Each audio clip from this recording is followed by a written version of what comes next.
Hello, എല്ലാവരും സുഖമായിരിക്കുന്നു വിശ്വസിക്കുന്നു. അപ്പോൾ എല്ലാവരും ഓണമൊക്കെ ആഘോഷിച്ച് സന്തോഷത്തോടെ ഇരിക്കുന്നു എന്നും ഞാൻ കരുതുന്നു. ഞാൻ ഉത്രാടത്തിൻ്റെ അന്നായിരുന്നു ഞങ്ങളുടെ ഹിന്ദു സമാജത്തിൻ്റെ ഓണം. അതിൻ്റെ ഫോട്ടോസാണ് നിങ്ങളീ കാണുന്നത്. അപ്പം ട്രഫൽഗാർ സ്കൂൾ പോർട്സ്മൗത്തിലായിരുന്നു നമ്മുടെ ഓണാഘോഷം. നമ്മുടെ വീട്ടിൽ നിന്നും ഏകദേശം ഒരു 7 മിനിറ്റ് മാത്രമേ യാത്രയുണ്ടായിരുന്നുള്ളൂ. പക്ഷേ പലവർക്കും സമയത്തെത്താൻ പറ്റിയില്ല. കാരണം അവിടെ റോഡ് വർക്ക്സ് ഒക്കെ ആയതുകൊണ്ട് ഒത്തിരി പേര് 2 മണിക്കൂറൊക്കെ ട്രാഫിക്കിൽ കുടുങ്ങിക്കിടന്നു എന്ന് പറഞ്ഞു. അതുകൊണ്ട് നമ്മുടെ പ്രോഗ്രാമൊക്കെ കുറച്ച് താമസിച്ചാണ് സ്റ്റാർട്ട് ചെയ്തത്. അതുകൊണ്ട് തന്നെ കുറച്ച് ഓർഗനൈസേഷനൊക്കെ കുറച്ച് പ്രോബ്ലം ഉണ്ടായിരുന്നു. കുറച്ച് എല്ലാവർക്കും അറേഞ്ച് ചെയ്യാൻ പറ്റിയില്ല. കാരണം എല്ലാവർക്കും സമയത്ത് എത്താൻ പറ്റിയില്ലാത്തത് കൊണ്ട് നമ്മുടെ എല്ലാ പ്രാവശ്യത്തെയും ഓണപ്പരിപാടി പോലെ അതിനൊരു ഗുമ്മുണ്ടായില്ല. നമ്മളങ്ങനെ കുറ്റപ്പെടുത്താൻ പറ്റത്തില്ലല്ലോ. ഞങ്ങളും താമസിച്ചാണ് ചെന്നത്. കാരണം എന്താണെന്ന് പറഞ്ഞാൽ ഞങ്ങൾക്ക് 2 പേർക്കും ലോങ് ഡേ ആയിരുന്നു തലേ ദിവസം. പിന്നെ അതിന് ഭയങ്കര തിരക്കായിരുന്നു എനിക്ക്. അപ്പം എനിക്കാണെങ്കിൽ വന്നിട്ട് രാവിലെ എഴുന്നേറ്റ് കുളിച്ച് റെഡിയായി പോകാൻ തന്നെ ഭയങ്കര ബുദ്ധിമുട്ടായിരുന്നു. അപ്പം പിറ്റേ ദിവസം തിരുവോണമായിട്ട് നമുക്ക് അടിച്ചൊന്നും വാരി വെക്കാൻ പറ്റത്തില്ലല്ലോ. അത് കാരണം ഞാൻ വീടൊക്കെ ഒന്ന് വൃത്തിയാക്കി എല്ലാം കഴിഞ്ഞ് കുളിച്ച് പതുക്കെയാണ് പോയത്. അപ്പോൾ അവിടെ ഹോളിൽ അവിടെ അറേഞ്ച്മെൻ്റൊക്കെ നടക്കുന്നു. അപ്പോൾ റെഡി ആകുന്നു, എല്ലാവരും ചെല്ലാനൊക്കെ പറഞ്ഞു കഴിഞ്ഞപ്പോഴാണ് ഞങ്ങൾ ഇവിടുന്ന് പോയത്. കാരണം 7 മിനിറ്റല്ലേ നമുക്ക് ദൂരമുള്ളൂ എന്ന് വിചാരിച്ചു. അപ്പോൾ തിരുവോണത്തിൻ്റെ അന്നും ഞാൻ ഓഫ് എടുത്തായിരുന്നു. കാരണം എന്താണെന്ന് പറഞ്ഞാൽ നമ്മുടെ അസോസിയേഷനിലോ അല്ലെങ്കിൽ നമ്മുടെ ഹിന്ദു സമാജത്തിൽ എന്തെങ്കിലും പ്രോഗ്രാം കഴിഞ്ഞിട്ട് പിറ്റേ ദിവസം രാവിലെ ലോങ് ഡേക്ക് പോകാനായിട്ടുള്ള എനർജി ഒന്നും ഇപ്പം ഇല്ല എനിക്ക്. അത് കാരണം ഞാൻ പിറ്റേ ദിവസവും ഒരു ഡേ ഓഫ് അങ്ങ് എടുത്തു. അപ്പം എന്തൊക്കെ പറഞ്ഞാലും പിറ്റേ ദിവസം തിരുവോണമാണല്ലോ, അപ്പം ഡേ ഓഫ് എടുക്കണമല്ലോ. അപ്പം നമ്മുടെ വീക്കെൻഡിൻ്റെ പൈസ അങ്ങനെ പോയി കിട്ടി. അപ്പം പിറ്റേ ദിവസത്തെ കുക്കിങ്ങാണ് തുടങ്ങുന്നത്. അപ്പോൾ ഞാൻ ആദ്യമായിട്ട് കുക്ക് ചെയ്യാൻ വേണ്ടി പോകുന്നത് നമ്മുടെ സാമ്പാർ തന്നെ. അപ്പം ഞാൻ സാമ്പാറിൻ്റെ പാത്രം എടുത്തപ്പോൾ ഒരു കുറച്ച് പരിപ്പേ അതിനകത്ത് മിച്ചുള്ളൂ. അപ്പം ഞാൻ ഓർത്ത് എന്നാ പറഞ്ഞാലും ആ പരിപ്പൊന്ന് ഉപയോഗിക്കുക തന്നെ. അപ്പം ഞാൻ സാധാരണ എന്താ ചെയ്യുന്നത് പറഞ്ഞാൽ ഞാൻ ഒരിക്കലും തലേദിവസം പരിപ്പ് വെള്ളത്തിൽ ഇട്ടിട്ട് സാമ്പാർ വെക്കാറില്ല കേട്ടോ. അപ്പം അതിൻ്റെ അകത്തേക്ക് ഒരു കുറച്ച് പരിപ്പും കൂടെ, അതായത് ഒരു കപ്പ് ഇല്ലായിരുന്നു കേട്ടോ, 1/2 കപ്പ് പരിപ്പ് എടുത്ത് ചൂടുവെള്ളത്തിൽ നന്നായിട്ടൊന്ന് കഴുകിയിട്ട് ചൂടുവെള്ളത്തിൽ സോക്ക് ചെയ്ത് വെക്കും. പ്രഷർ കുക്കറിലേക്ക് തന്നെ വെക്കും. അതിനകത്ത് തന്നെയാണല്ലോ കുക്ക് ചെയ്യണമെന്ന് വിചാരിച്ച്. പിന്നെ നമ്മുടെ ഫ്രീസറിലുള്ള ഒരു എത്തിനോട്ടമാണ്. ഫ്രീസറിൻ്റെ തുറന്നിട്ട് അതിൻ്റെ അകത്ത് എന്തൊക്കെയാണോ പച്ചക്കറി നമ്മൾ കടയിൽ നിന്ന് മേടിച്ചതും നമ്മുടെ പറമ്പിൽ നിന്ന് പറിച്ചതും അരിഞ്ഞരിഞ്ഞ് ഇങ്ങനെ നമ്മുടെ ഫ്രീസർ ബാഗ് ഉണ്ടല്ലോ അതിൻ്റെ അകത്ത് വെച്ചേക്കണേ നോക്കും. അപ്പോൾ അതിൻ്റെ അകത്തുനിന്ന് ഞാനൊരു 2 പാത്രത്തിലേക്കായിട്ട് സാമ്പാറിൻ്റെയും അവിയലിൻ്റെയും കഷ്ണങ്ങൾ പരതിക്കൊണ്ടിരിക്കുകയാണ്. അതാണ് നിങ്ങളിപ്പോൾ കാണുന്നത്. അപ്പം ഞാൻ അതിനകത്തുനിന്ന് ചേന, വെള്ളരിക്ക, നമ്മുടെ കഴിഞ്ഞ വർഷത്തെ കോർജറ്റ്, പിന്നെ നമ്മുടെ കുറച്ച് സാധനങ്ങളൊക്കെ അതിൻ്റെ അകത്തൊക്കെ ഉണ്ടായിരുന്നു. അപ്പം മത്തങ്ങ ഉണ്ടായിരുന്നു. നമ്മുടെ കഴിഞ്ഞ വർഷത്തെ കേട്ടോ, പേരൊക്കെ എഴുതി നമ്മളിങ്ങനെ വെച്ചേക്കുവാണേ. അതാണ് നിങ്ങളെ ഞാൻ കാണിക്കുന്നത്. അപ്പം നിങ്ങൾ പച്ചക്കറിയൊക്കെ നട്ടിട്ട് ഒത്തിരി പച്ചക്കറിയൊക്കെ ഉണ്ടായി നമ്മൾ സ്വന്തക്കാർക്കും ബന്ധുക്കൾക്കും കൂട്ടുകാർക്കും എല്ലാം കൊടുത്തിട്ടൊക്കെ മിച്ചമുണ്ടെങ്കിൽ ഇങ്ങനെ ഫ്രീസറിൽ കയറ്റി വെക്കുക. നമുക്ക് ഇവിടെ UK അറിയാമല്ലോ, പച്ചക്കറിക്ക് തീ പൊള്ളുന്ന വിലയാണ്. UK വന്നിട്ട് പിശുക്കുത്തരം പറയുമെന്ന് വിചാരിക്കും. പക്ഷേ എനിക്ക് ഒത്തിരി ഇഷ്ടമുള്ളതാണ് വള്ളിപ്പയറിൻ്റെ വിലയെന്ന് പറഞ്ഞ് 8 പൗണ്ട് 9 പൗണ്ട്, അതായത് ഏകദേശം 1000 രൂപയുടെ അടുത്ത് വരും ഒരു ഇച്ചിരി പയർ കിട്ടണമെങ്കിൽ. അപ്പം ഇത് നിങ്ങൾ പറയുമ്പോൾ വേറൊരു കാര്യം വിചാരിക്കണം, നമ്മുടെ മോർഗേജിൻ്റെയൊക്കെ പൈസ എന്ന് പറയുന്നത് 1000 പൗണ്ട് 1500 പൗണ്ട് വാടകയുടെ ഒക്കെ പൈസയാണ്. അതായത് 1 ലക്ഷം 1.5 ലക്ഷം രൂപയാണ്. കൺവേർട്ടിസം എന്നുള്ളതുകൊണ്ടാണ് ഞാൻ ആൾക്കാരോട് പറയുന്നത്, പിശുക്കുന്നതല്ല കേട്ടോ. അപ്പം ഞാൻ നമ്മുടെ കരിയാപ്പില നാട്ടിൽ നിന്ന് കൊണ്ടുവന്നതാണേ. അപ്പോൾ കരിയാപ്പിലയും പച്ചമുളകും എന്നാ പറയുന്നേ വെള്ളരിക്കായും ചേനയും അങ്ങനെ ഓരോരോ സാധനങ്ങൾ ഞാനിങ്ങനെ പെറുക്കി നമ്മുടെ ബോളിലേക്ക് ആക്കിയിട്ടേക്കാണ്. അപ്പം ഞാൻ നമ്മുടെ ഫ്രീസറിൽ സാമ്പാറിനുള്ളത് വട്ടത്തിലും അവിയലിനുള്ളത് നീളത്തിലും അരിഞ്ഞു വെക്കും. പിന്നെ ചില സാധനങ്ങൾ ഞാൻ മുറിച്ച് വെക്കാൻ എനിക്ക് സമയം കിട്ടിയില്ലെങ്കിൽ ഞാൻ മൊത്തത്തോടെ ഇങ്ങനെ ഒരു ഹാഫ് പോർഷൻ ആക്കി വെക്കും. എന്നിട്ട് എനിക്ക് സാമ്പാറിനാണെങ്കിലും അവിയലിനാണെങ്കിലും അഡ്ജസ്റ്റ് ചെയ്ത് എടുക്കാമല്ലോ എന്ന് വിചാരിക്കും. അപ്പോൾ ചിലതൊക്കെ ഇങ്ങനെ കട്ടയായിട്ടിരിക്കുമായിരുന്നു. അപ്പം ഞാനാണെങ്കിൽ നമ്മുടെ നമ്മുടെ അതിൻ്റെ അമ്മി കൊണ്ട് ഞാനിങ്ങനെ ഇടിച്ചിടിച്ച് സെപ്പറേറ്റ് ചെയ്യുമായിരുന്നു കേട്ടോ. അത് വെള്ളരിക്കയായിരുന്നു എന്ന് തോന്നുന്നു. അപ്പം ഞാനവിടെ താഴെ 2 ബോളൊക്കെ വെച്ചിട്ടുണ്ട്. അത് കാണാൻ മേല, വീഡിയോയിൽ കാണാൻ പറ്റുന്നില്ലെന്ന് എനിക്കറിയാം. പിന്നെ അത് അവിടെ കുറച്ച് വെണ്ടയ്ക്കയൊക്കെ ഉണ്ടായിരുന്നു കേട്ടോ. അപ്പോൾ വെണ്ടയ്ക്കയും പിന്നെ ഇത് നമ്മുടെ വീട്ടിൽ നിന്ന് കൊണ്ടുവന്ന മാങ്ങയാണ് കേട്ടോ. ഭയങ്കര പുളിയായിരുന്നല്ലോ. അപ്പം ഞാൻ നമ്മുടെ അവിയലിന് കുറച്ച് മാങ്ങ എടുത്തിടുവാണേ. ഞാൻ അവിയലിന് മോര് അല്ലെങ്കിൽ മാങ്ങ ഒക്കെ ഇടാറുണ്ട് കേട്ടോ. പിന്നെ നമുക്ക് ഇപ്രാവശ്യം ഞാനിവിടെ എൻ്റെ ഫ്രീസറിൻ്റെ അകത്തൊന്നും മുരിങ്ങയ്ക്കയില്ല. മുരിങ്ങ ഞങ്ങൾ ഒരു പ്രാവശ്യം ഞങ്ങൾക്ക് ബ്രിജിത്തേച്ചി അതിൻ്റെ ഒരു തൈയല്ല, ഞങ്ങൾക്ക് അതിൻ്റെ വിത്ത് കൊണ്ടുവന്നിട്ട് ഞങ്ങൾ കുഴിച്ച് വെച്ചത് കിളുത്തായിരുന്നു. പിന്നെ അത് കഴിഞ്ഞത് അങ്ങ് പോയി. മുരിങ്ങയ്ക്ക മാത്രം ഇപ്രാവശ്യം ഫ്രീസറിലില്ല. പിന്നെ ഇത് നമ്മുടെ കായാണ്. അപ്പം ഞാൻ കായ വട്ടത്തിലരിഞ്ഞ് വെച്ചതേ ഉള്ളൂ, നീളത്തിലരിഞ്ഞ് വെച്ചതില്ല. എന്നാലും കുഴപ്പമില്ല, നമ്മളല്ലേ കഴിക്കുന്നതെന്ന് വിചാരിച്ച് ഞാൻ അവയിലിനകത്തേക്ക് അതിട്ടു. അത് മാത്രം അങ്ങനെയായ കഷ്ണം. കുഴപ്പമില്ല, ആരും കണ്ടുപിടിച്ചില്ല, നമ്മൾ കഴിക്കുമ്പോൾ ആരും അറിയുന്നുമില്ലല്ലോ. അങ്ങനെ കുറച്ചൊക്കെ അഡ്ജസ്റ്റ്മെൻ്റ് ആണേ. ഫ്രീസറിൽ നിന്ന് എടുത്ത പച്ചക്കറികളൊക്കെയാണ്. ഇനി നമുക്ക് കുറച്ചും കൂടെ എന്തെങ്കിലുണ്ടോ എന്ന് നമുക്ക് തപ്പി നോക്കാം. ഓക്കെ, ഇനി എന്നാണ് ഇതിൻ്റെ അകത്തുള്ള കുറച്ച് ചക്കക്കുരു കൊണ്ട് നമുക്ക് അവിയലിന് ഇടാം. ഓക്കെ, അപ്പം നമുക്ക് നോക്കാം എന്നാ ഇതിൻ്റെ അകത്തുള്ളതെന്ന്. ഓക്കെ, ഞാൻ ഓരോന്നും കേട്ടോ കുറച്ച് ഉള്ള അരിഞ്ഞ് ഫ്രീസറിൽ കയറ്റി വെക്കും. എന്നിട്ട് നമുക്ക് എടുക്കാം. ഓക്കെ, കുറച്ച് ചക്കക്കുരു ആണിത്.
അപ്പം ഞാൻ നമ്മുടെ പറമ്പിൽ നിന്ന് പറിച്ചുകൊണ്ട് വന്ന ഉരുളക്കിഴങ്ങാണ് കേട്ടോ. അപ്പം ഞാനത് എല്ലാം ഒന്ന് സാമ്പാറിനും അവിയലിനുമുള്ള കഷ്ണങ്ങളാക്കി ഒന്ന് ഞുറുക്കിയെടുക്കുവാണ്. അപ്പം നമ്മൾ ഫ്രീസറിൽ നിന്ന് എടുത്തുകൊണ്ട് വന്ന പച്ചക്കറികൾ ഞാൻ ചൂടുവെള്ളത്തിൽ ഇങ്ങനെ ഇട്ടേക്കുവാണ്. അപ്പോൾ അതിനകത്തും ചില കഷ്ണങ്ങൾ, അതായത് ചേനയൊക്കെ ഒന്നും കൂടെ ഒന്ന് മുറിച്ചെടുക്കാനായിട്ടുണ്ടേ. അപ്പം എന്താ പറയുക, ഞാനിപ്പോൾ സാമ്പാറിനുള്ളത് ഇട്ട്. അപ്പോൾ ഇത് ഇങ്ങനെ ചെയ്യുവാണെങ്കിലുണ്ടല്ലോ നമ്മുടെ പണി പെട്ടെന്ന് കഴിയും. ആക്ച്വലി എനിക്ക് തിരുവോണത്തിന് അന്ന് വലിയ സദ്യ ഉണ്ടാക്കണം എന്നൊരു ഇതില്ലറിയാം. അതിനകത്തൊരു സാമ്പാറും ഉണ്ടാക്കാം, ഒരു പപ്പടവും കാച്ചാം എന്നായിരുന്നു എൻ്റെ പ്ലാന്. പിന്നെ അങ്ങ് ഉണ്ടാക്കിയെണ്ണയ്ക്ക് വന്നപ്പോൾ അങ്ങ് കുറച്ച് സാധനങ്ങളായിപ്പോയി. പിന്നെ നമ്മുടെ വീട്ടിൽ എന്താ പറയുക, തിരുവോണമായിട്ടൊന്നും ഉണ്ടാക്കിയില്ല, നമുക്ക് മനസ്സിനൊരു വിഷമാണല്ലോ. അതുകൊണ്ട് അപ്പം അത് നുറുക്കിക്കൊണ്ടിരിക്കുന്നത് നമ്മുടെ അവിയലിൻ്റെ കഷ്ണമാണ്. രാവിലെ എഴുന്നേറ്റ് ഞാൻ പാട്ടൊക്കെ എന്താ പറയുക, ഓണപ്പാട്ടുകളൊക്കെ കേട്ട് ഓണത്തിൻ്റെ ഒരു വൈബ് കിട്ടാനായിട്ട് അങ്ങനെയൊക്കെ പാട്ടൊക്കെ കേട്ടാണ് ഞാൻ നമ്മുടെ കഷ്ണങ്ങളൊക്കെ ഇരുന്നത്. അപ്പം ഞാൻ എല്ലാം ഒന്ന് അരിഞ്ഞിട്ട് വരട്ടെ. അപ്പം നമ്മുടെ പറമ്പിൽ നിന്ന് പറിച്ച കത്തിപ്പയറാണെന്നാണ് ഞാൻ കാണിക്കുന്നത് കേട്ടോ, ക്യാരറ്റും ഒക്കെ. അതുപോലെ തന്നെ അവിയലിനും സാമ്പാറിനുള്ള രീതിയിൽ ഞാൻ അരിഞ്ഞെടുക്കുവാണ്. എല്ലാവർക്കും അറിയാം അവിയലിനും സാമ്പാറിനൊക്കെ എങ്ങനെ അരിയുന്നത്. ഞാനിത് പറയുന്നത് നമ്മുടെ പഠിച്ചു തുടങ്ങുന്ന കുഞ്ഞു പിള്ളേർക്ക് വേണ്ടിയിട്ടാണ് കേട്ടോ. കുഞ്ഞു പിള്ളേരെന്ന് പറഞ്ഞാൽ സ്വന്തമായിട്ട് കുക്ക് ചെയ്യാൻ തുടങ്ങുന്നതും എന്നും പറയാം. കാരണം ഞാൻ പറഞ്ഞ പോലെ തന്നെ നമ്മുടെ വീട്ടിൽ നിന്നൊക്കെ മാറി നിൽക്കുമ്പോഴാണല്ലോ നമ്മൾ ഈ കുക്കിങ്ങൊക്കെ എക്സ്പെരിമെൻറ്റ് നടത്തുന്നത്. അപ്പം ഞാൻ ഒരു ക്യാരറ്റേ ഇട്ടുള്ളൂ. ബിക്കോസ് പിന്നെ ക്യാരറ്റ് പറിക്കാൻ പോകാൻ എനിക്ക് വയ്യായിരുന്നു. പിന്നെ അല്ലാതെ പറിച്ചെടുക്കുക, അത് അവിടെ ഇരിക്കട്ടെ. അതൊരു വേറൊരു കളർ ക്യാരറ്റാണ് നമ്മൾ പറമ്പ് വേറെ ഉണ്ടായേക്കുന്നത്. അപ്പോൾ അത് പറിക്കേണ്ട, കുറച്ചും കൂടി വലുതാവട്ടെ എന്ന് ഞാൻ വിചാരിച്ചു. അപ്പം തൽക്കാലം നമ്മൾ അഡ്ജസ്റ്റ് ചെയ്യുന്നു ഈ ക്യാരറ്റ് കൊണ്ട്. പിന്നെ നമുക്ക് ഇഷ്ടംമാതിരി പയറുണ്ടായിരുന്നു. അപ്പം ഞാൻ പയറും നീളത്തിലും വട്ടത്തിലും ഒക്കെ അങ്ങോട്ട് അരിഞ്ഞ് സാമ്പാറിലേക്ക് ഇടുവാണ്. പിന്നെ ഞാൻ നമ്മുടെ കയ്യിലില്ലാത്തൊരു സാധനം ഞാൻ പറഞ്ഞു, മുരിങ്ങക്കോലാണ്. ആ മുരിങ്ങക്കോലിനെ നമ്മൾ പറമ്പിൽ നിന്നുള്ള ഒരു സാധനം വെച്ച് നമ്മളങ്ങ് അഡ്ജസ്റ്റ് ചെയ്യും. മുരിങ്ങക്കോലാണെന്ന് അല്ലെന്ന് ആരും പറയത്തില്ല. പിന്നെ ഒത്തിരി ചകഞ്ഞൊക്കെ പരിശോധിച്ചാലേ മുരിങ്ങക്കോലിൻ്റെ ഫലവും ചെയ്യും, നല്ല ഗുണവും ഉണ്ട്. ഓക്കെ, അപ്പം ഇങ്ങനെ ഓരോരോ കഷ്ണങ്ങളാക്കി ഇങ്ങനെ അരിഞ്ഞു വെക്കും. അപ്പം നമ്മൾ കുറേ സദ്യയൊക്കെ ഉണ്ടാക്കുവാണെങ്കിൽ നമ്മൾ തലേ ദിവസം ഈ പച്ചക്കറികളൊക്കെ ഒന്ന് അരിഞ്ഞ് വെക്കുകയും തേങ്ങ ചിരണ്ടി വെക്കുകയും ഒക്കെ ചെയ്യുവാണെങ്കിൽ വളരെ എളുപ്പമാണ്. നമ്മളിതേ നമുക്ക് കുറച്ച് നമ്മൾ പയറും ഉരുളക്കിഴങ്ങൊക്കെ നമ്മുടെ പറമ്പിൽ നിന്ന് പറിച്ചു. ഇനി നമുക്ക് കുറച്ച് ചീരയൊക്കെ നമുക്ക് എന്താ പറയുക, മുരിങ്ങക്കോലൊന്നും ഇല്ലല്ലോ, അപ്പോൾ ചീരയുടെ ഇലയും അതും കൂടെ കൂടി അവിയലിനും സാമ്പാറിനും അങ്ങനെ ഇടാമെന്ന് വിചാരിച്ചു. ഓക്കെ, പറിക്കട്ടെ. പിന്നെ കുറച്ച് തക്കാളി നമ്മുടെ പഴുത്തില്ല. പിന്നെ അവിയലിൽ വെച്ച് പച്ചത്തക്കാളി ഇട്ടെന്ന് പറഞ്ഞ് കുഴപ്പമൊന്നുമില്ല. ആണെങ്കിൽ അവിടെയൊക്കെ ചെറുതായിട്ടൊക്കെ ഒന്ന് ചുമല കളറൊക്കെ വരുന്നുണ്ട്, വേണം പറിക്കാം.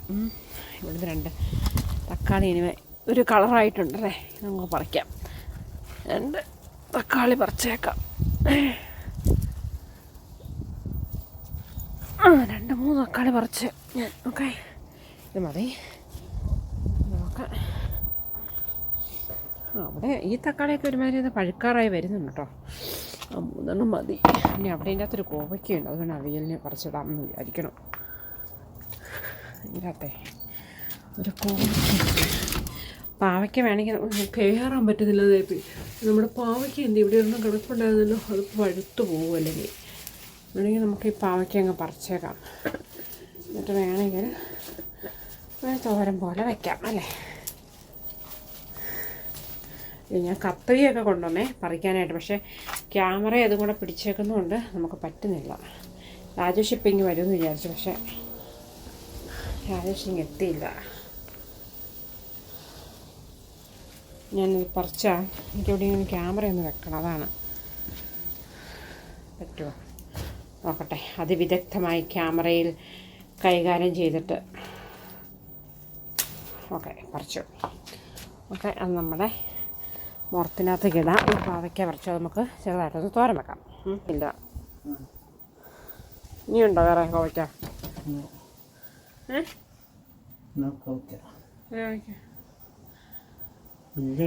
ഇല്ലേ, വഴുതനങ്ങ ഒന്നും വലുതായില്ല. അതേ അവിടെ കിടക്കണം വഴുതനങ്ങ.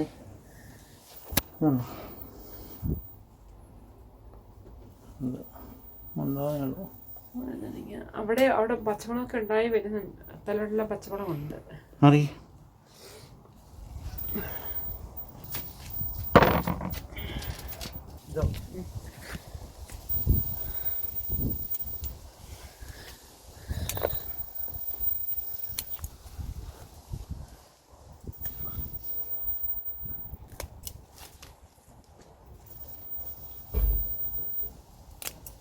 പൂവ് അങ്ങോട്ട് തന്നെ അങ്ങ് മുറിച്ചിട്ടോ, അപ്പോൾ പിന്നെ അങ്ങ് കിളുത്തു വന്നു.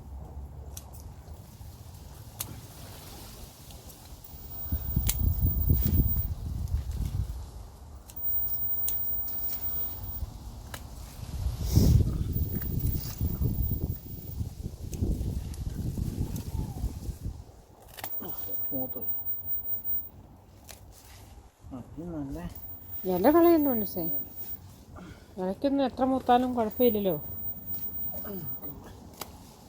പിന്നെ കിളുത്ത് വന്നോളൂ.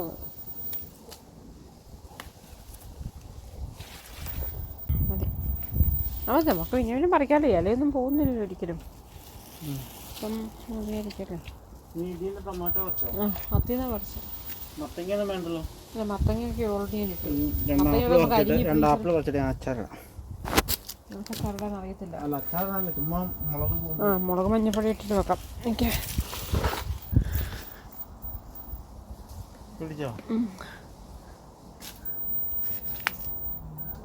അച്ചച്ച പറിക്കാൻ മറന്നുപോയി. അത് പറിക്കാൻ വേണ്ടി വന്ന ആ ഫീൽസാണ്. എൻ്റെ അകത്തേക്ക് ഇട്ടേ.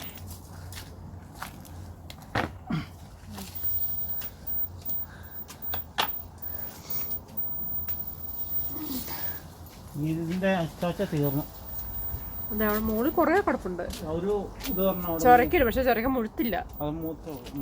മൂക്കട്ടെ, വലുതാവട്ടെ, പിന്നെ പറിക്കാമല്ലോ.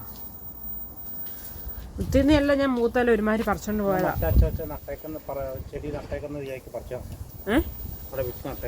അടുത്തേക്ക് പറിച്ചിട്ടാ മതി. ഇത് പറിച്ചു കളയണ്ട. പക്ഷെ എന്നാലും സ്റ്റിൽ ഉണ്ടാവുന്നുണ്ടായി. ഉണ്ടെന്നേ, ഉണ്ടാകും. പിന്നെ ഇത് കണ്ടോ, ഇതൊക്കെ എല്ലാം ഉണ്ടാവുന്നുണ്ട് കേട്ടോ, കുഞ്ഞു കുഞ്ഞായിട്ട്. അതുകൊണ്ട് ഇവിടെയൊക്കെ ഉണ്ടാവുന്നുണ്ട്, കളയൊന്നും വേണ്ട. മദർ പ്ലാന്റ് അല്ലേ, അപ്പം നോട്ടത് ഇവിടെയൊക്കെ താഴെയൊക്കെ ഉണ്ടാവുന്നുണ്ട് കുഞ്ഞു കുഞ്ഞായിട്ട്. ഇത് കണ്ടോ, ഏത് മൂത്താണോ ഇവിടെ? അത് വെച്ച് പച്ച വേണ്ട, ഒരു കളർ ആയത് മതി. അത് പിന്നെ സയ മതി, ബാക്കി അവിടെ നിൽക്കട്ടെ. അവിടെ പിന്നെ തോരനാണ് പറിക്കാനുണ്ടല്ലോ. മതി മതി.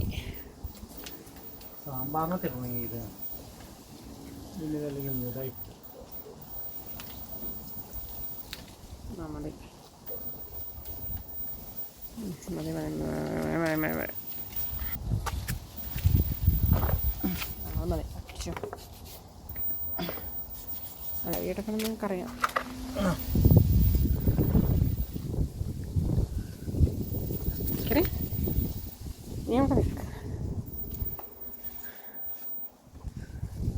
നമ്മൾ കുറച്ചും കൂടെ പച്ചക്കറിയൊക്കെ പറിച്ചുകൊണ്ട് വന്നു. ഒരു വിഭവം ചെയ്യണം എന്ന് വിചാരിച്ചിട്ട് ഇതേ ഒക്കെ പറമ്പിലേക്ക് ഇറങ്ങിയിട്ട് പല പല വിഭവത്തിൻ്റെ ഇതായിപ്പോയി. അപ്പം നമ്മുടെ കോവയ്ക്ക ഞാനൊന്ന് മുറിച്ചിടുവാണ്. കോവയ്ക്ക നമുക്ക് എന്താ പറയുന്നത്, ഒരു കോവയ്ക്കേ ഉള്ളൂ. അപ്പം ഞാനത് അവിയലിനകത്ത് ഇടാമെന്ന് വിചാരിച്ചു. അപ്പം നമ്മുടെ സാമ്പാറിനകത്ത് നമ്മുടെ ചക്കക്കുരുവും മാങ്ങയും എന്താ പറയുക, കോവയ്ക്കയും നമ്മുടെ മത്തനും നമ്മുടെ പയറും നമ്മുടെ എല്ലാം മിക്ക സാധനങ്ങളും നമ്മുടെ സാധനമാണ്, നമ്മുടെ പറമ്പിൽ നിന്ന് പറിച്ചേക്കുന്നത് കേട്ടോ. അപ്പം ദേ കോവയ്ക്ക് ഞാൻ അവിയലിൻ്റെ രീതിയിൽ അരിഞ്ഞു. പിന്നെ ഞാൻ നമ്മൾ പുളിക്ക് നമ്മൾ മാങ്ങ ഇട്ടിട്ടുണ്ട്. പിന്നെ നമുക്ക് വേണേൽ തൈര് ഒഴിക്കാം. പിന്നെ ഞാൻ ഓർത്ത് നമ്മുടെ കുറച്ച് പച്ചത്തക്കാളിയും കൂടി അങ്ങ് ഇടാം. നമ്മുടെ തക്കാളി അങ്ങ് പഴുത്തിട്ടില്ലേ, എന്നാലും ഞാൻ കടയിൽ നിന്നൊന്നും മേടിച്ചില്ല, നമ്മുടെ പറമ്പിലത്തെ തന്നെ സാധനങ്ങളൊക്കെ തന്നെ മതി എന്ന് തീരുമാനിച്ചു. അപ്പം ദേ ഞാൻ നമ്മുടെ തക്കാളി അങ്ങോട്ട് മുറിച്ചെടുക്കുവാണേ. തക്കാളി ഇങ്ങനെ കഷ്ണങ്ങളാക്കിയിട്ട് ഞാൻ അങ്ങോട്ട് ഇടുവാണ്. വലിയ പുളിയൊന്നും ഇല്ലായിരുന്നു, കുഴപ്പമില്ല, നല്ല ടേസ്റ്റ്. ഈ തക്കാളി കൊണ്ടുണ്ടല്ലോ നമുക്ക് മീൻ കറിക്കകത്ത് ഇടാം, തക്കാളി കൊണ്ട് തോരൻ വെക്കാം, തക്കാളിയും പരിപ്പും ഇട്ട് വെക്കാം. പല രീതിയിൽ നമുക്ക് ഈ പച്ചത്തക്കാളി നല്ല ടേസ്റ്റാണ് കേട്ടോ. നിങ്ങൾക്ക് പല രീതിയിൽ ഉപയോഗിക്കാം. പിന്നെ നമ്മൾ പച്ചത്തക്കാളി അരിഞ്ഞ് ഫ്രീസറിൽ കയറ്റി വെച്ചാലും നമുക്ക് എന്താ പറയുക, മീനൊക്കെ ഉണ്ടാക്കുമ്പം നമുക്ക് പുളിയൊന്നും ഇല്ലെങ്കിലും ഇതെടുത്തിടാവും കേട്ടോ. അപ്പം ഞാൻ സാമ്പാറിനും തക്കാളിയും അതുപോലെ തന്നെ എടുത്തിടുവാണ്. അപ്പം നമ്മുടെ ചില തക്കാളി ഒരു കളർ ചേഞ്ചസ് ഉണ്ട്. അപ്പം ഞാൻ ഓർത്ത് ഇനി തക്കാളിയൊക്കെ പറിച്ച് ഫ്രീസറിൽ കയറ്റി വെക്കാമെന്ന് വിചാരിച്ചിട്ട്. ഇപ്പം തണുപ്പൊക്കെ വരുവാണല്ലേ, ഇതൊക്കെ പോകുമല്ലോ. അപ്പം അത് കാരണം അതൊക്കെ പറിച്ചെടുത്ത് വെക്കണം. അപ്പം എന്താ പറയുക, നമുക്ക് ഈ സാമ്പാറിൻ്റെ കഷ്ണങ്ങൾ എന്നൊക്കെ പറഞ്ഞാൽ പല കഷ്ണങ്ങളും ഇടാം. പക്ഷെ നമ്മുടെ കയ്യിൽ ഇല്ലെങ്കിൽ പിന്നെ നമ്മൾ എന്നാ ചെയ്യുക, അപ്പോൾ ഉള്ളത് കൊണ്ടൊക്കെ വെച്ചിട്ട് ഓണം പോലെ അങ്ങനെയാണ്. അപ്പം ഇത് അച്ചോച്ചയാണ്, ഞാൻ പല പ്രാവശ്യം കാണിച്ചിട്ട് തന്നിട്ടുള്ളതാണ്. അപ്പോൾ അച്ചോച്ചയുടെ സീഡ്സ് ഞാനിവിടെ പാത്ത് വെക്കുന്നുണ്ട്. നമുക്കിനി ഇഷ്ടംമാതിരി ഇപ്പോൾ സീഡ്സ് ഉണ്ട് കേട്ടോ. ആർക്കെങ്കിലും സീഡ്സ് വേണേൽ പറഞ്ഞാൽ മതി, തരാം. അപ്പം എന്നാ പറയുന്നത്, ഭയങ്കര പെട്ടെന്ന് കിളുക്കുന്ന ഒരു സാധനമാണ്. ഇഷ്ടംമാതിരി പച്ചക്കറി നമുക്ക് ഉണ്ടാവുകയും ചെയ്യും പെട്ടെന്ന് തന്നെ. അവിയലിനും ഒക്കെ, അവിയലിനല്ല പ്രത്യേകിച്ച് സാമ്പാറിനിട്ടാൽ നല്ല നമ്മുടെ ചേമ്പ് ഒക്കെ ഇടത്തില്ല. ചേമ്പൊക്കെ ഇട്ട് കഴിയുമ്പോൾ കറിക്ക് നല്ല കൊഴുപ്പാവെന്ന് പറയില്ലേ. നമ്മൾ ഉരുളക്കിഴങ്ങ് ചില സ്ഥലത്തൊന്നും ഇടത്തില്ല, പക്ഷേ ഉരുളക്കിഴങ്ങൊക്കെ ഇടുന്നത് കൊഴുപ്പിന് വേണ്ടിയിട്ടാണ്. അതുപോലെ ഈ അച്ചോച്ച ഇട്ടാലും നമ്മുടെ സാമ്പാറിന് നല്ല സൂപ്പർ കൊഴുപ്പ് വരും കേട്ടോ. അപ്പോൾ അതുകൊണ്ട് ഞാൻ നമ്മുടെ അരിഞ്ഞു വെച്ചേക്കുന്ന സാധനവും പിന്നെ ഇവിടെ രാജേഷ് എനിക്ക് നമ്മുടെ ആപ്പിൾ അരിഞ്ഞു വെച്ചിട്ടുണ്ടേ. ഞാൻ പരിപ്പ് ചൂടുവെള്ളത്തിൽ ഇട്ടത് കാണിച്ചിരുന്നു. നോക്കിയാൽ നമ്മുടെ പരിപ്പൊക്കെ മുക്കാൽ തന്നെ വേവായിട്ടുണ്ട്. അപ്പോൾ അതിനകത്തേക്ക് നമ്മുടെ ചീരയുടെ തണ്ടും ഒക്കെ ഞാൻ അരിഞ്ഞെടുത്തത് എല്ലാം കൂടെ അങ്ങോട്ട് ഇടുവാണ്. പിന്നെ നമ്മുടെ എന്താ പറയുക, ബാക്കി പച്ചക്കറികളൊക്കെ ഉണ്ടല്ലോ, അപ്പോൾ എല്ലാം ഇതിനകത്തേക്ക് ഇടുക കേട്ടോ. എല്ലാം കൂടെ ഇട്ടിട്ട് നമുക്ക് പ്രഷർ കുക്കറിൽ ഇട്ട് വേവിക്കാം. അതാണ് നമ്മുടെ പരിപാടി. അപ്പം നമ്മുടെ സാമ്പാറും അവിയലും ഒരേ സമയം അവിടെ കിടന്ന് അങ്ങ് റെഡി ആയിക്കോളും. ഓക്കെ. അപ്പം നമ്മുടെ കുക്കറ് ഇത് 5 ലിറ്ററിൻ്റെ കുക്കറാണേ. അപ്പോൾ ഏകദേശം 3/4 ഭാഗത്തോളം നമ്മുടെ കഷ്ണങ്ങളായി. ഇനി ഈ നമ്മുടെ സാമ്പാറിൻ്റെ ഈ കഷ്ണങ്ങളിൽ നിന്ന് തന്നെ കുറച്ച് വെള്ളം ഇറങ്ങിക്കോളും. പ്രത്യേകിച്ചും നമ്മുടെ ഫ്രീസറിൽ ഇരുന്നാണല്ലോ, അതുകൊണ്ട് കുറേ കൂടെ വെള്ളം വരും. അപ്പം ഞാനിപ്പോൾ ഇടുന്നത് കായപ്പൊടിയാണ്. എൻ്റെ സാമ്പാറിൻ്റെയൊക്കെ ഫുൾ റെസിപ്പിയുടെ വീഡിയോ നിങ്ങൾ എൻ്റെ ചാനലിൽ ഓണസദ്യ വിഷുസദ്യ എന്നൊക്കെ പറഞ്ഞ് നോക്കിയാൽ നിങ്ങൾക്ക് കാണാം. അപ്പം അതിൻ്റെ അകത്തേക്ക് ഞാൻ കുറച്ച് മഞ്ഞൾപ്പൊടിയും കുറച്ച് മുളക് പൊടിയും കൂടെ ഇട്ടിട്ട് നന്നായി ഇച്ചിരി ഉപ്പും കൂടെ ഇടുവേ. എന്നിട്ട് നന്നായിട്ടൊന്ന് ഇളക്കി അങ്ങ് കുക്കർ അടച്ചു വെച്ച് വേവിക്കാൻ വെക്കും. അപ്പം ഞാൻ അതിൻ്റെ എന്താ പറയുക വിസിലില്ലേ ആ സാധനം ഇടുന്നില്ല. അത് ഞാൻ സ്റ്റീം വന്നതിന് ശേഷമേ സാധാരണ ഇടാറുള്ളൂ. കാരണം എന്നാലേ അത് കറക്റ്റായിട്ട് കുക്കാകത്തുള്ളൂ. അപ്പം അതിന് വേണ്ടിയിട്ടാട്ടോ അങ്ങനെ ചെയ്യുന്നത്. അപ്പം കുറച്ച് ഉപ്പും കൂടെ ഇടുവാണ്. ഞാൻ ഉപ്പ് സൂക്ഷിക്കുന്നത് ഈ ഭരണിയിലാണ്. കാരണം നമ്മൾ പ്ലാസ്റ്റിക് പാത്രങ്ങളിൽ ഉപ്പ് സൂക്ഷിക്കരുത് എന്നാണ് പറയുന്നത് പണ്ട് മുതലേ. ഇപ്പം എൻ്റെ മുത്തശ്ശിയൊക്കെ ഉണ്ടായിരുന്ന സമയത്ത് നമ്മുടെ അടുപ്പിൻ്റെ പാതകം, അടുപ്പിൻ്റെ ആ സ്ഥലമുണ്ടല്ലോ, അതിൻ്റെ പാതകം എന്നാണ് പറയുന്നത്. അപ്പം അവിടെയാണ് ഒരു കൽച്ചട്ടിയിലാണ് ഉപ്പ് വെച്ചിരുന്നത്. അപ്പം ഞാൻ കുറച്ച് വെള്ളം അതിൻ്റെ മുകളിൽ നകലാൻ മാത്രമുള്ള വെള്ളം വെച്ചിട്ട് വേവിക്കാൻ വേണ്ടി വെച്ചു. അപ്പം ഞാൻ അടുത്ത അവിയലിനുള്ള പ്രിപ്പറേഷനാണേ. അത് കാരണം ഉണ്ടല്ലോ ഞാൻ ഈ പാത്രം നിങ്ങൾക്ക് കാണാവുന്ന രീതിയിൽ ഈ സൈഡിലേക്ക് വെച്ചതാണേ. അപ്പം നമ്മുടെ നാട്ടിൽ നിന്ന് കൊണ്ടുവന്ന ചക്കിലാട്ടിയ എണ്ണയാണിത്. അത് ഞാൻ പറഞ്ഞല്ലോ, ഞങ്ങളുടെ വീടിൻ്റെ അവിടെ കുറവിലങ്ങാട് എണ്ണ ആട്ടുന്ന സ്ഥലമുണ്ട്, അവിടുന്ന് കൊണ്ടുവന്ന എണ്ണയാണ്. അപ്പം ഞാൻ ചൂടുവെള്ളത്തൊക്കെ ഇട്ട് ഉരുക്കിയൊക്കെ എടുത്തേ. അപ്പം ഞാൻ ഒരിക്കലും അവിയലിൽ വെള്ളം ഒഴിക്കാറില്ല. എൻ്റെ പാത്രം നല്ല കട്ടിയുള്ളതാണ്. അതുകൊണ്ട് ഞാൻ വെളിച്ചെണ്ണയിലാണ് നമ്മൾ അവിയൽ ഉണ്ടാക്കുന്നത്. അപ്പം ഞാൻ അരിഞ്ഞു വെച്ചേക്കുന്ന കഷ്ണങ്ങളെല്ലാം കൂടെ ആ വെളിച്ചെണ്ണയ്ക്കകത്തേക്ക് അങ്ങ് ഇട്ടു. ഓക്കെ. അപ്പം ഇതിൻ്റെ അകത്ത് നിന്ന് ഊർന്ന് ഇറങ്ങി വരുന്ന വെള്ളം മതി നമ്മുടെ അവിയലിൻ്റെ കഷ്ണങ്ങൾ വേവാനായിട്ട്.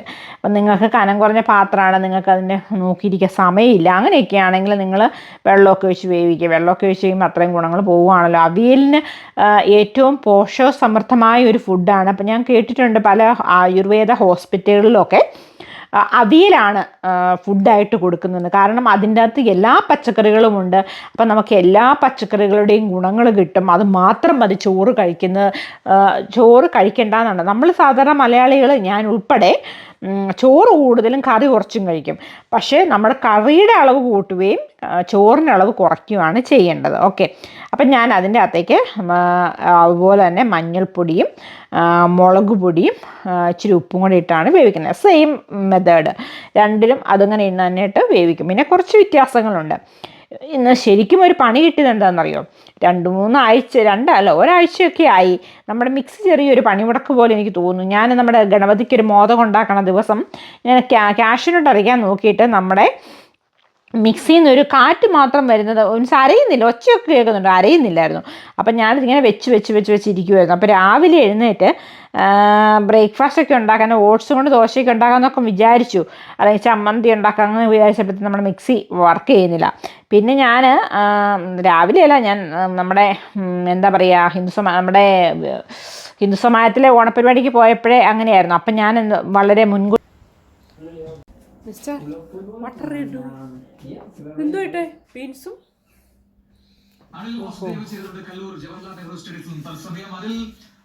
കൊച്ചിയിൽ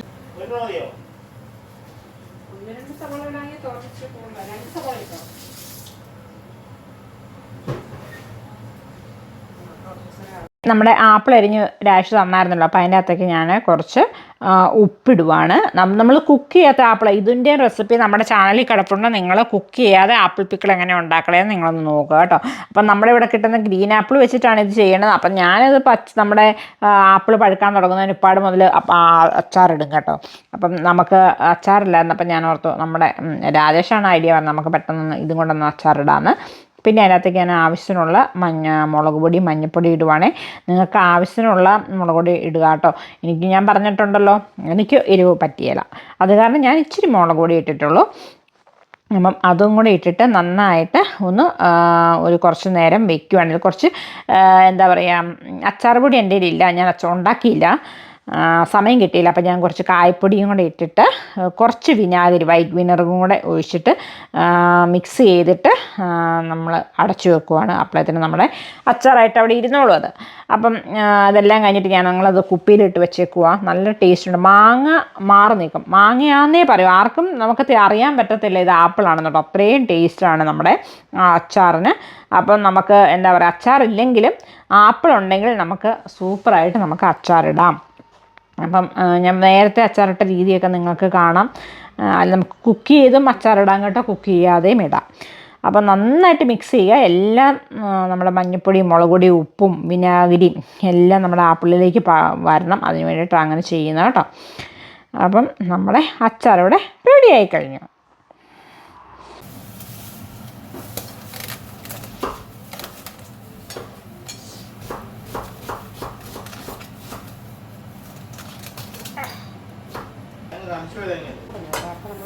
ഞാൻ നമ്മുടെ തോരൻ വെക്കാനായിട്ട് ചീനിച്ചട്ടി അടുപ്പ് വെച്ചു. കടുക് പൊട്ടിച്ചുകൊണ്ടിരിക്കുകയാണ്. രാജേഷ് എനിക്ക് തേങ്ങ ചിരട്ടി തരാമെന്ന് പറഞ്ഞു.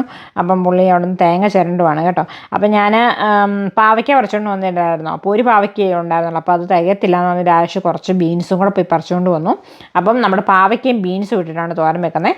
അപ്പം ഞാൻ കടുക് പൊട്ടിക്കുവാണ് നമ്മുടെ തോരന് വേണ്ടിയിട്ടുള്ളത്. ഞാനെല്ലാം അരിഞ്ഞു വെച്ചിട്ടുണ്ട്. അപ്പം ഞാൻ മിക്സി ഇല്ലാത്തത് കൊണ്ട് ഞാൻ അരകല്ലിൽ പോയി അരയ്ക്കാൻ എനിക്ക് സമയമില്ലാത്തത് കൊണ്ട് ഓൾറെഡി ഉച്ചയായിരുന്നു. നമ്മൾ പ്ലാൻ വളരെ ലേറ്റ് ആയിട്ടാണ് സദ്യ കുറച്ചെങ്കിലും ഉണ്ടാക്കാമെന്ന് തീരുമാനിച്ചത്. അത് കാരണം നേരത്തെ ഒന്നും ഉണ്ടാക്കിയില്ല. അപ്പം നമ്മുടെ കരിയാപ്പിലൊക്കെ ഇട്ട് അരിഞ്ഞു വെച്ചേക്കുന്ന ബീൻസും പാവയ്ക്കയും സബോളയും പച്ചമുളകും പിന്നെ ചിരണ്ടി തന്ന തേങ്ങയും എല്ലാം കൂടെ ഞാൻ നമ്മുടെ ചീനിച്ചട്ടിക്കകത്തേക്ക് ഇട്ടു. എന്നിട്ട് നമുക്ക് അതങ്ങോട്ട് ഞാൻ തീ സിമ്മിലാണ് ഇട്ടേക്കുന്നത്. അപ്പം നമ്മുടെ എന്താ പറയുക, നമ്മുടെ ചീനിച്ചട്ടി നിറച്ചും ഉണ്ടായിരുന്നു നമ്മുടെ തോരൻ. വളരെ ഹെൽത്തിയായ നമ്മുടെ സ്വന്തം പറമ്പിൽ നിന്നും പറിച്ച നമ്മുടെ പാവയ്ക്കയും ബീൻസും. സബോള നമുക്കുണ്ടായിരുന്നു. ഈ സബോള പറമ്പിൽ നിന്ന് പറിച്ചതല്ല, കടയിൽ നിന്ന് മേടിച്ചതാണേ. അപ്പോൾ എല്ലാം കൂടെ ഇട്ട് നമുക്കൊന്ന് ഇച്ചിരി ബാക്കി സാധനങ്ങളോടെ ഇട്ട് പെട്ടെന്ന് വേവിക്കാം കേട്ടോ. അതിലേക്ക് ആവശ്യത്തിനുള്ള ഉപ്പിടുവാണ്. ഞാൻ പറഞ്ഞായിരുന്നു പാവയ്ക്കയുടെ ഉപ്പ് കളയാനായിട്ട്. നിങ്ങൾക്ക് പാവയ്ക്ക അരിഞ്ഞിട്ട് അതിൻ്റെ അകത്തേക്ക് ഉപ്പിട്ടിട്ട് തിരുമ്മി അതിൻ്റെ ജ്യൂസ് കളഞ്ഞ് കയ്പില്ലാതെ എടുക്കാമെന്ന്. അങ്ങനെ ഇടുമ്പം അങ്ങനെ ചെയ്യുവാണെങ്കിൽ ഉപ്പ് നോക്കിയിട്ടേ ഇടാവുള്ളൂ കേട്ടോ. അപ്പം ഞാൻ ആവശ്യത്തിനുള്ള ഉപ്പിട്ടു. പിന്നെ നമ്മൾ ഓൾറെഡി ഒരു 2 പച്ചമുളക് ഇതിൻ്റെ അകത്ത് അരിഞ്ഞിട്ടിട്ടുണ്ട്. രാജേഷാണ് ഇത് അരിഞ്ഞ് തന്നത് കേട്ടോ. അപ്പോൾ അത് പറയട്ടെ, credit goes to Rajesh. Okay, അതിനകത്തേക്ക് നമ്മൾ ആവശ്യമായ മഞ്ഞൾപ്പൊടിയും മുളക് പൊടിയും ഒക്കെ ഇട്ടിട്ടുണ്ട് കേട്ടോ. അപ്പം പച്ചമുളക് ഉള്ളത് കൊണ്ട് സൂക്ഷിച്ചിട്ടാൽ മതിയേ. കുറച്ച് തേങ്ങയൊക്കെ ചിരണ്ടി തന്നായിരുന്നു. അപ്പം ഞാൻ നോക്കിയപ്പോഴത്തേനും പുള്ളി പകുതി തേങ്ങ ചിരണ്ടി തന്ന് പണി അവസാനിപ്പിച്ചു. അപ്പം ബാക്കി തേങ്ങ അവിയലിനുള്ള ഞാൻ തന്നെ ചിരണ്ടണം. അപ്പം ഞാൻ രാജേഷ് ചിരണ്ടി തന്ന തേങ്ങ മൊത്തം നമ്മുടെ എന്താ പറയുക ആ തോരൻ്റെ അകത്തേക്ക് ഇട്ടു. ആക്ച്വലി ഞാൻ കുറച്ച് തേങ്ങ നമ്മുടെ തോരനകത്തിട്ടായിരുന്നു. പിന്നെയും പോയി ഞാൻ ഓർത്തു ആ തേങ്ങയും കൂടെ അങ്ങോട്ട് ഇട്ടേക്കാമെന്ന് വിചാരിച്ചു. കാരണം പാവയ്ക്ക കയ്പ്പാണല്ലോ. അപ്പോൾ അത് കാരണം നല്ലൊരു ടേസ്റ്റ് ആവട്ടെ എന്ന് വിചാരിച്ചു. അപ്പം എല്ലാം കൂടി ഒന്ന് മിക്സ് ചെയ്തിട്ട് നമുക്ക് അടച്ചു വെക്കാം. ഞാൻ വെള്ളം ഒഴിച്ചില്ല കേട്ടോ. ഇതിനും ഞാൻ വെള്ളം ഒഴിക്കുന്നില്ല. ഞാൻ വെള്ളം വളരെ കുറച്ച് പച്ചക്കറികളിൽ ഒഴിക്കത്തുള്ളൂ. കാരണം അതിൻ്റെ ഗുണങ്ങൾ പോകണ്ട. പക്ഷെ നമ്മൾ കരിഞ്ഞു പോയാൽ മൊത്തം പണി കിട്ടും. അങ്ങനെ കഴിയും നിങ്ങൾക്കൊരു ഡൗട്ട് ഉണ്ടെങ്കിൽ നിങ്ങൾ ഇച്ചിരി വെള്ളം ഒഴിച്ചു കൊടുക്കുക കേട്ടോ. അപ്പം എന്നിട്ട് നമ്മൾ അടച്ചു വെച്ച് വേവിക്കാൻ വെച്ചു. നമ്മുടെ അവിയലും സാമ്പാറിൻ്റെയും കഷ്ണങ്ങളൊന്ന് നോക്കണം. ഞാൻ അവിയൽ ഒരുമാതിരി നന്നായിട്ട് വെന്തിട്ടുണ്ട്. അപ്പം അതിൻ്റെ അകത്തേക്ക് നമുക്ക് എന്താ പറയുക, നമ്മൾ തേങ്ങ അരയ്ക്കണം. തേങ്ങ അരച്ചിട്ട് അതിൻ്റെ അകത്തേക്ക് ചേർക്കണം. തേങ്ങയുടെ പച്ചച്ചവി ഒന്ന് മാറിക്കഴിയുമ്പോഴത്തേനും നമുക്ക് അടുത്ത ഇൻഗ്രീഡിയൻസ് ഇട്ട് കൊടുക്കാം. അപ്പം ഞാൻ നമ്മുടെ ഒരു എന്താ പറയുക, വേറൊരു മിക്സി അല്ല, നമ്മുടെ എന്താ പറയുക വേറൊരു സാധനം ഉണ്ടായിരുന്നു. അത് വെച്ചിട്ട് ഞാൻ അതിൽ തൽക്കാലം ഒന്ന് തേങ്ങ അവിയലും പിന്നെ ക്രഷ് ചെയ്താൽ മതിയില്ല, അങ്ങനെ എടുത്തു. അരകല്ലൊക്കെ പോയി കഴുകിയെടുക്കണം. അത് കാരണം മഴയൊക്കെ പെയ്തിട്ട് അതിന് ഇച്ചിരി മെസ്സായിരിക്കുമായിരുന്നു കവർ ചെയ്ത് വെച്ചിട്ടുണ്ടെങ്കിൽ. അപ്പോൾ എനിക്ക് സമയമില്ലാത്തത് കൊണ്ട് മാത്രമല്ല, ഞാൻ അരകല്ലിലേ അരയ്ക്കത്തുള്ളായിരുന്നു. അപ്പോൾ ഞാൻ അവിയലിൻ്റെ അകത്തേക്ക് തേങ്ങ പച്ചമുളകും ജീരകവും കൂടെ ചേർത്ത് ഒതുക്കിയത് ഇതിനകത്തേക്ക് ഇട്ടിട്ട് നന്നായിട്ടൊന്ന് ഇളക്കി. അപ്പം നമ്മുടെ എന്താ പറയുക, മുരിങ്ങക്കോലിന് പകരം നമ്മുടെ ചീരയുടെ തണ്ടാണ് ഉപയോഗിച്ചേക്കുന്നത്. നല്ല സോഫ്റ്റ് ആൻഡ് നൈസായിരുന്നു. അതിൻ്റെ മുകളിലേക്ക് ഞാൻ കുറച്ച് പച്ച വെളിച്ചെണ്ണയും കുറച്ച് കരിയാപ്പില കുനുകൂനെ ഞുറുക്കിയെടുത്തിട്ട് ഇതിൻ്റെ മുകളിലേക്ക് ഇടും. അപ്പം നല്ലൊരു സൂപ്പർ ടേസ്റ്റ് ആയിരുന്നു. അപ്പം നമ്മുടെ ഫസ്റ്റ് വിഭവമായ അവിയൽ ഇസ് റെഡി. നിങ്ങൾ സദ്യക്ക് എത്ര വിഭവങ്ങൾ ഉണ്ടാക്കിയെന്ന് പറയാമോ? ആരൊക്കെ എന്നെ സഹായിച്ചതെന്ന് പറയാം. ഞാനും രാജേഷ് എന്നെ സഹായിച്ചത് നമ്മുടെ ആപ്പിളിൻ്റെ കഷ്ണം അരിഞ്ഞു തന്നു. പിന്നെ എന്താ പറയുക, നമ്മുടെ പാവയ്ക്ക അരിഞ്ഞു തന്നു. പകുതി തേങ്ങ ചിരണ്ടി തന്നു. അപ്പോൾ നമ്മുടെ കുറച്ച് ഹെൽപ്പ് നമുക്ക് കിട്ടി. അത് കാരണം പിന്നെ ഇത് നമ്മുടെ തോരനും ഇവിടെ റെഡി ആയിക്കൊണ്ടിരിക്കുന്നു. അപ്പം നിറച്ച് നമുക്ക് തോരനുണ്ട്.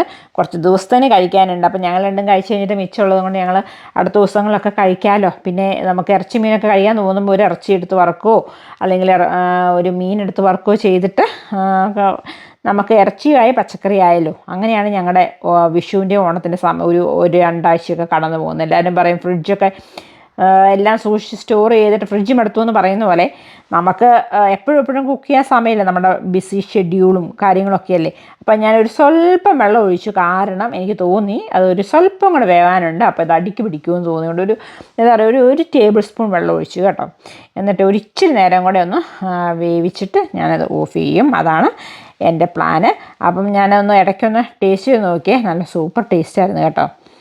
അടുത്ത പരിപാടി പപ്പടം കാച്ചിയാണ്. പപ്പടം നമുക്ക് അധികമൊന്നും ഇല്ലായിരുന്നു കേട്ടോ, 2-3 പപ്പടം ഉള്ളായിരുന്നു. അപ്പം ഞാനത് 2ആയിട്ട് മുറിച്ചിട്ട് പപ്പടം കാച്ചാന്ന് വിചാരിച്ചു. അപ്പോൾ ഒരു കുഞ്ഞു പപ്പടം നമ്മൾ ആദ്യം ചെയ്യുന്ന പോലെ തന്നെ ഒന്ന് ഇട്ടിട്ട് പപ്പടം പൊങ്ങി വരുമെന്ന് നോക്കി, എന്നിട്ട് കറക്റ്റ് സമയം അങ്ങനെ അറിഞ്ഞു കഴിഞ്ഞിട്ട് ബാക്കി പപ്പടം ഇടുന്നതല്ലേ നല്ലത്. അപ്പം ഞാനൊരു ചെറിയ പാത്രത്തിലാണ്, എനിക്ക് ഭയങ്കര പേടിയുള്ള പരിപാടിയാണ് ഈ പപ്പടം കാച്ചുന്നത്. കാരണം എണ്ണ എപ്പം വേണേലും കത്തും. കാരണം നമ്മൾ അടുപ്പ് നമ്മുടെ പാത്രം കുഞ്ഞതാണ്, നമ്മൾ എണ്ണ കുറേ ഒഴിക്കുന്നുണ്ടല്ലോ, അതുകൊണ്ടേ 3 പേർക്കും കഴിക്കാനുള്ള പപ്പടം മതിയല്ലോ എന്ന് ഓർത്ത് ഒത്തിരി നാളത്തിന് സ്റ്റോറും ചെയ്യേണ്ട ആവശ്യമില്ല എന്ന് ഓർത്തിട്ടാണ് ഞാൻ ആ പപ്പടം കാച്ചിയെടുക്കുന്നത്. അപ്പോൾ ഇതൊക്കെ ആയപ്പോഴത്തേനുണ്ടല്ലോ എൻ്റെ മോനാണ് പതുക്കെ ഇങ്ങോട്ട് വന്നു. അവന് പനിയാണ്, ജലദോഷമാണ് എന്നൊക്കെ. ഞാൻ രാവിലെ പുള്ളി എഴുന്നേറ്റിട്ട് ഞാൻ കണ്ടിട്ടില്ല, എനിക്ക് ഫേസ് തന്നിട്ടില്ല. അപ്പോഴാണ് പറയുന്നത് പനിയാണ്. അപ്പം നമ്മുടെ മൂഡ് മൊത്തം പോയി. അപ്പം ഞാൻ പപ്പടം കാച്ചി വെക്കുന്നത് നമ്മുടെ ഒരു സ്റ്റീൽ പോലത്തെ ഒരു പാത്രത്തിലാണ്. ഈ പാത്രം നമുക്ക് ഡിഷ് വാഷറിൽ ഉപയോഗിക്കാം, മൈക്രോവേവിലൊക്കെ വെക്കാൻ പറ്റുന്നതാണ് കേട്ടോ. അപ്പം നമ്മൾ പ്ലാസ്റ്റിക്കിൽ വെക്കണ്ടെന്ന് വിചാരിച്ചു.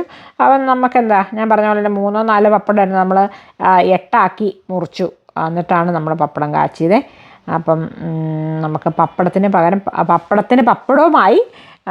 എന്നാൽ കുഴപ്പമില്ല, ഞാൻ മേടിക്കാൻ മറന്നുപോയി കേട്ടോ ആക്ച്വലി. അതുകൊണ്ടാണ്, മീൻസ് നമ്മൾ ശരിക്കും പറഞ്ഞാൽ ഓണത്തിനായിട്ട് ഒരു സാധനവും മേടിച്ചില്ല. കുറച്ച് മുല്ലപ്പൂ മേടിച്ചു എന്നല്ലാതെ ഞാൻ ഒന്നും ഓണത്തിനായിട്ട് പച്ചക്കറി ഐറ്റംസ് മേടിച്ചിട്ടില്ല. സാധാരണ നമ്മൾ ഓണത്തിന് വിഷുവിന് സദ്യ ഉണ്ടാക്കുമ്പോൾ നമ്മൾ മലയാളിക്കടയിൽ നിന്ന് ഫുൾ വെജിറ്റബിൾസ് മേടിച്ചുകൊണ്ട് വരും. എല്ലാ സാധനങ്ങളും മേടിക്കും. നമ്മൾ ഫ്രണ്ട്സിനെയൊക്കെ വിളിച്ച് സദ്യയൊക്കെ കൊടുക്കുന്നതല്ലേ. അപ്പം അങ്ങനെ ആയിരുന്നു. പക്ഷേ ഈ പ്രാവശ്യം ഒന്നിനും വയ്യ. നമ്മൾ ഡ്യൂട്ടിയും കഴിഞ്ഞിട്ട് പിന്നെ ആരോഗ്യ പ്രശ്നങ്ങളും പിന്നെ നമ്മൾ എന്താ പറയുക പോസ്റ്റും പ്രീയും എല്ലാം ക്ലീനിങ്ങും വീട് ക്ലീനിങ്ങും എല്ലാം കൂടെ പറ്റുന്നില്ല. നമ്മൾ പ്രായമായിക്കൊണ്ടിരിക്കുന്നു എന്ന് ശരീരം വീണ്ടും വീണ്ടും ഓർമ്മിപ്പിക്കുക ആയതുകൊണ്ട് പണ്ടത്തെ പോലെ അങ്ങനെയൊക്കെ ചെയ്യാൻ ബുദ്ധിമുട്ടാണ്. അപ്പം നമ്മൾ കഴിഞ്ഞ നാളുകളിൽ നമ്മൾ ഫ്രണ്ട്സിൻ്റെ ഒപ്പം സദ്യ ഉണ്ടാക്കിയതും കഴിച്ചതും ഒക്കെ ഓർമ്മ വന്നു. പിന്നെ നമുക്കെന്താ, നമ്മുടെ ലൈഫ് മുന്നോട്ട് പോകണം, നമുക്ക് ജോലി ചെയ്യാൻ, നമുക്ക് ജീവിക്കാൻ പറ്റത്തില്ല. അപ്പം നമ്മുടെ ബാക്കിയുള്ള കുറച്ച് കാര്യങ്ങളൊക്കെ നമ്മൾ വേണ്ടെന്ന് വെക്കുക. പിന്നെ എപ്പോഴും നമുക്ക് നമ്മളെ ഉണ്ടാകത്തുള്ളൂ, നമ്മുടെ ആരോഗ്യമായിരിക്കും നമ്മുടെ ഏറ്റവും ഇമ്പോർട്ടൻ്റ്. ഓക്കെ അങ്ങനെയൊക്കെ പറഞ്ഞിട്ട് ഞാനവിടെ ഇരിക്കുന്നു. അപ്പോഴത്തേനും ഞാൻ വേറെ ഒരു പായസം ഉണ്ടാക്കാമെന്ന് വിചാരിച്ചു. അപ്പം ഞാൻ ആദ്യം വിചാരിച്ചത് ഞാൻ അടപ്രഥമൻ ഉണ്ടാകാമെന്ന്. അപ്പം ഹിന്ദു സമാജത്തിലാണെങ്കിലുണ്ടല്ലോ അടപ്രഥമനായിരുന്നേ പായസം. അപ്പം ഞാൻ പിന്നെ അടപ്രഥമൻ ഉണ്ടാക്കണ്ട, ബോറടിക്കുമെന്ന് വിചാരിച്ചു. അപ്പം ഞാൻ ഒരു മാമ്പഴം കൊണ്ട് പായസം ഉണ്ടാക്കാമെന്ന് വിചാരിച്ചു. ഈ മാമ്പഴം പായസത്തിൻ്റെ റെസിപ്പിയൊക്കെ ഞാൻ ഇട്ടിട്ടുണ്ട്, അത് കാരണം കൂടുതൽ ഞാൻ പറയുന്നൊന്നുമില്ല. ഇത് നല്ല സൂപ്പറാണ്. ഈ മാങ്ങ എന്നാ നല്ല മധുരം. ഇത് ഞാൻ നമ്മുടെ മലയാളിക്കടയിൽ നിന്ന് മേടിച്ചതാണ് കേട്ടോ, ഞാൻ മറന്നുപോയി. ഞാൻ മുല്ലപ്പ് മേടിച്ചപ്പോൾ ആ കൂടത്തിൽ ഞാൻ മേടിച്ചതാണ്. നല്ല സൂപ്പർ മധുരമായിരുന്നു. അപ്പം ഞാൻ ചൗവരി കൊണ്ട് അവിടെ വേവിക്കാൻ വെച്ചിട്ടുണ്ട്. പിന്നെ ശർക്കര ഉരുക്കാനും വെച്ചിട്ടുണ്ട്. ഞാൻ കുറച്ച് ശർക്കര ഉരുക്കിയത് ഫ്രീസറിൽ വെച്ചിട്ടുള്ളത് കൊണ്ട് എനിക്ക് അത്രയും വേണ്ടായിരുന്നു. ഞാൻ അപ്പോഴത്തേനും നമ്മുടെ കുറച്ച് മുന്തിരിങ്ങായും കാഷ്യൂനട്ടും ഒക്കെ വറുത്തു. നമ്മുടെ പായസം റെഡിയായി കഴിഞ്ഞു. ഇനി എനിക്കൊന്ന് കുളിക്കണം. അപ്പം നമ്മുടെ അവിയലല്ലല്ലോ സാമ്പാറിൻ്റെ പരിപാടി ഞാൻ ചെയ്തില്ല. സാമ്പാറിനും കൂടെ ചെയ്ത് കഴിഞ്ഞാൽ എൻ്റെ സദ്യവട്ടം ഞാൻ ഉദ്ദേശിച്ച കാര്യങ്ങളൊക്കെ റെഡിയായി. ഞാൻ പറഞ്ഞ പോലെ തന്നെ തുടങ്ങിയപ്പോൾ ഞാൻ സാമ്പാറും പപ്പടം കാച്ചിയതും മാത്രം മതി എന്ന് വിചാരിച്ചിരുന്ന ആളാണ്. ഇപ്പോൾ ഇത്രയും സംഭവങ്ങളായി കേട്ടോ. അപ്പോൾ നമ്മുടെ പായസം ഇവിടെ റെഡിയായി കഴിഞ്ഞു. നമ്മുടെ മാമ്പഴ പായസമാണ് കേട്ടോ. അപ്പോൾ അതിൻ്റെ റെസിപ്പിക്ക് വേണ്ടിയിട്ട് എൻ്റെ ചാനലിൽ നിങ്ങൾ സെർച്ച് ചെയ്യുക മാമ്പഴ പായസം എന്ന് പറഞ്ഞ്.